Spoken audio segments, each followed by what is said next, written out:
Well, let us bring you now more on the situation in Gaza, because more than 100 people are reported to have been killed across Gaza over the last 24 hours as Israel steps up its attacks.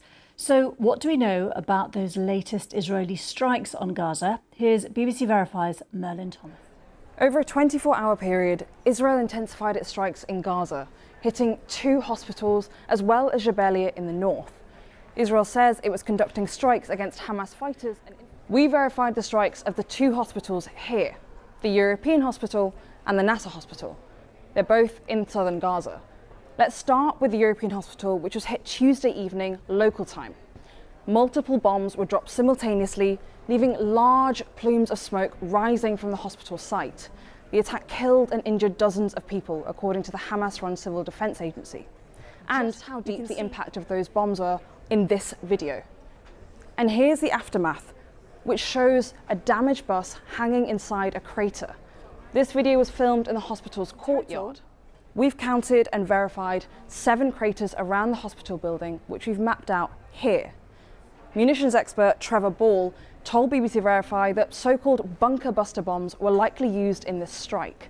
These are a type of weapon designed to penetrate underground targets like a tunnel system. Israel has previously used them to kill senior Hezbollah figures, including former leader Hassan Nasrallah, in Beirut last year.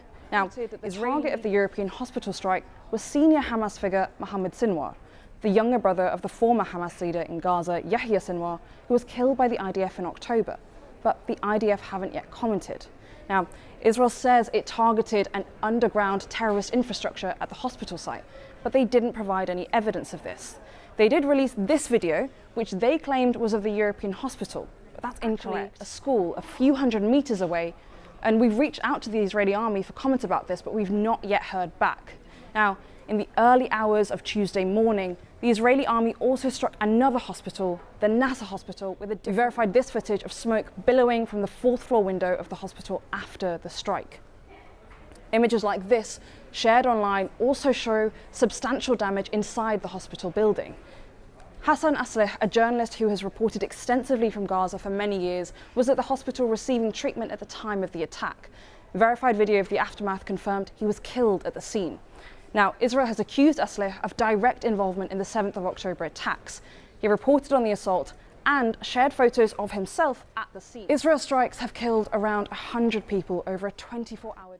Merlin Thomas there from BBC Verify. Benjamin Netanyahu is coming under growing scrutiny from world leaders. The United Nations Humanitarian Affairs Chief urged action to, in his words, prevent genocide in Gaza.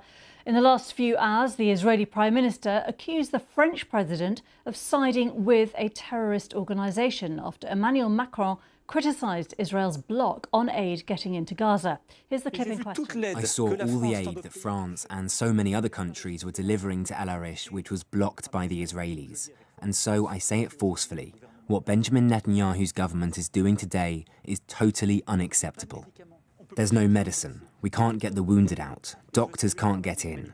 And I want to salute the work of the humanitarians that I saw at El Arish, Doctors Without Borders, all our NGOs with the Foreign Ministry Crisis Centre. What he's doing is a disgrace. It's a disgrace. We have to fight to reopen first, because these are lives. Then, yes, we must fight to demilitarise Hamas, free the hostages and build a political solution. Well, let's speak now to our correspondent in Jerusalem. And we're President Macron there being quite vocal in his criticism of Israel. What's the impact of that and the current scrutiny on Israel?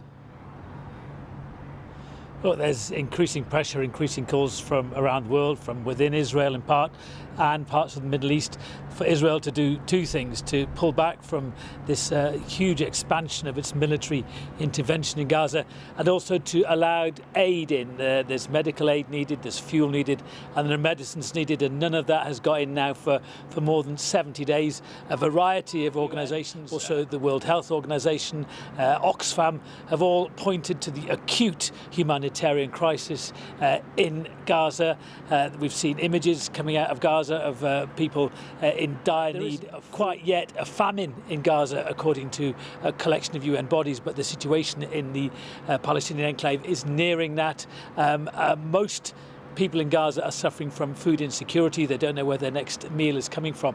Now, Israel has justified the blockade and by saying that it has stopped aid getting into Gaza for two reasons. It says it's to try and persuade Hamas to release the remaining hostages, and also Israel has accused Hamas of expropriating, of stealing some of the aid for its own military purposes. But the evidence from the ground with this blockade has had a huge impact across Gaza. The Israeli former Prime Minister Ehud Olmert told him it's intolerable, unacceptable and unforgivable. And Mr. Olmert also said that a number of former senior Israeli military commanders had warned against of Israel's military operation in Gaza, which would occupy and control much of Gaza and push much of the population southwards as well. And we are hoping to speak to Ehud Olmert in the next couple of hours or so. This all comes whilst Donald Trump is in the region. Diplomacy on the Gaza-Israel front whilst he's there? Well, there's a small plan on the table called the Witkoff Plan, which would involve Hamas releasing about half of the remaining lives for an undetermined number of days ceasefire and perhaps more aid getting in. But there are problems from both sides with that Witkoff Plan, as it's being called. The perception is that that plan will be on the table for as long as Donald Trump is in the Middle East. If it isn't agreed by the end of the week, the concern is that that full-scale military operation by Israel will resume again, and the humanitarian consequences are very, very difficult to think about. But that is the one chink at the minute of hope. Donald Trump alluded to Qatar today. Mr. Trump is, of course, apparently quite frustrated with the Israeli position. In many ways, of course, Donald Trump, what he's here to do in the Middle East is to sign deals, big multi-million dollar deals, as we've heard. And Donald Trump thinks that the continuation of war and bad relations in the region is not good for business. And Donald Trump, I think, would like to see Israel and Hamas come to an agreement to end the war. Wira Davis, thank you very much. Well, let's get more now on the blockade of aid into Gaza and speak to Michael Fakhri, UN Special Rapporteur. What exactly do you know about whether any aid is getting in? Because Israel has said that some is. No aid, no food, no water, no humanitarian relief has entered Gaza for over 70 days. And in fact, Israel announced that its intent on the 1st of May. So it announced its intent. And if you ask any UN agency, and if you listen to the Security Council briefing yesterday, it's very clear that nothing has entered Gaza for over 70 days. And so what is the impact on the people in Gaza? Well, let's think about what the situation is before October 2023, in which 50% of people in Gaza were hungry and 80% relied on humanitarian aid.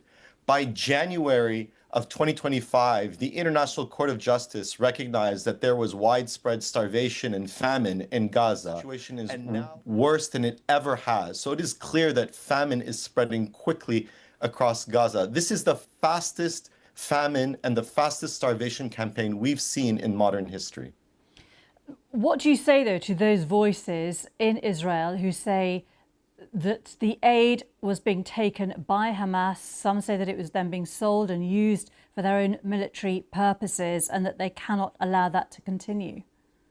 There is no excuse in international law to stop the flow of humanitarian aid to civilians. And what we've seen over the last 19 months by Israel has either blocked aid, it's restricted aid, or when humanitarian convoys have finally made it through, Israel has targeted and attacked UN humanitarian convoys over 10 to 15 times, and this is recorded.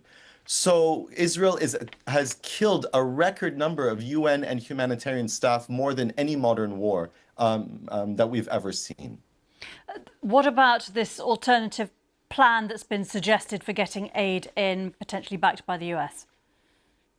This was a plan put forward by Israel in April, and every UN humanitarian agency said this was not a humanitarian plan. This was a cynical plan.